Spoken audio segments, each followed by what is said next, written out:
اور اللہ کے رسول صلی اللہ علیہ وسلم فرماتے ہیں کہ میں نے دیکھا کہ آگ کی کینچیاں ہیں کچھ لوگ، اور اپنے ہی بانچھوں کو کاٹ رہے ہیں، پھر بانچھیں ملتی ہیں، پھر کاٹتے ہیں، پھر کاٹتے ہیں۔ اللہ کے رسول نے پوچھا یہ کون لوگ ہیں؟ اللہ کے رسول صلی اللہ علیہ وسلم کو بتلایا گیا یہ وہ لوگ ہیں آپ کی امت کے خطیب جو دوسروں کو تو کہتے ہیں اور اپنے بارے میں جو ہیں وہ بھول جاتے ہیں۔ آج ہم سب اس میں مبتلا ہیں، ہم سب اس میں مبتلا ہیں۔ چاہتے تو یہ ہیں کہ دوسرا بہت اعلیٰ مسلمان ہو، وہ کوئی گناہ نہ کرے، اس کے تو چھوٹے چھوٹے گناہوں کو ہم اپنے باتوں کی محفلوں کی مجلس بنا لیتے ہیں، اور چاہتے ہیں کہ وہ یہ چھوٹے چھوٹے گناہ بھی چھوڑ دے، اور اپنی زندگی میں غافل ہیں، نگاہ نیچے نہیں جاتی، اپنی طرف نہیں جاتی۔ اللہ کے رسول صلی اللہ علیہ وسلم کے اس فرمان کے مطابق اللہ کو یہ عمل ناپسندیدہ ہے۔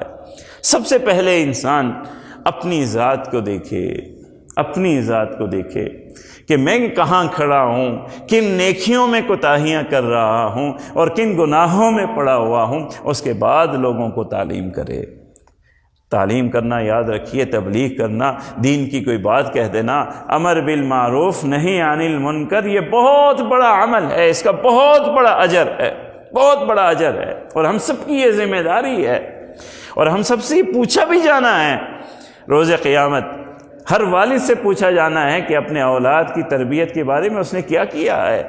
جس دفتر کا جو سربراہ ہوتا ہے اس سے پوچھا جانا ہے اس دفتر کے ماحول کے بارے میں اس نے کیا ذمہ داری ادا کی ہے۔ کمپنی کے آفیسر سے پوچھا جانا ہے اس کمپنی کے لوگوں کے لیے جہاں آپ صحت کا خیال رکھ رہے تھے، جہاں آپ ان کے لباس کا خیال رکھ رہے تھے، سیلری کا خیال، کھانے پینے کا خیال رکھ رہے تھے، تربیت کے بارے میں آپ نے کیا کیا۔ لِكُلِّكُمْ رَاعٍ وَكُلُّكُمْ مَسْئُولٌ عَنْ رِعِيَّتِهِ، اللہ کے رسول کی حدیث ہے، پوچھا جانا ہے، سوال کیا جانا ہے۔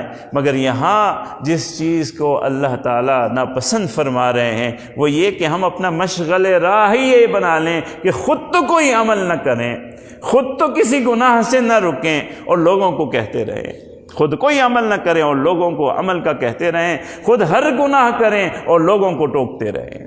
یہ اللہ کے رسول کو پسند نہیں ہے، یہ اللہ کو پسند نہیں ہے۔